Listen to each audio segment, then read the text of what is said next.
तुमने भगवान की वो कथा नहीं बताई लोगों को कि जिसमें ये बताया जाता कि यदि प्रहलाद भगवान का नाम लेता है और बड़े से बड़ा धुरंधर हिरण्यकश्यप उसकी तलवार से टकरा जाता है तो घबराने की जरूरत नहीं, क्योंकि ऐसे जनों की रक्षा करने के लिए भगवान खंभ से भी निकल आता है।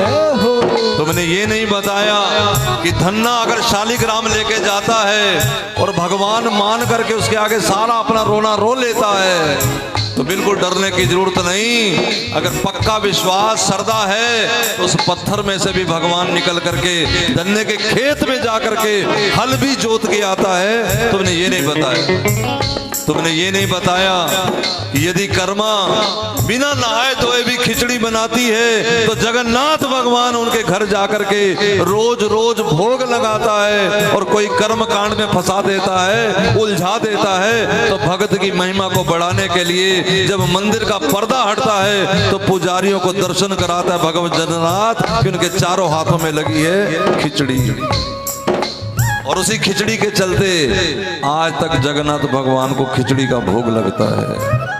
कर्मा बाई की खिचड़ी खाई।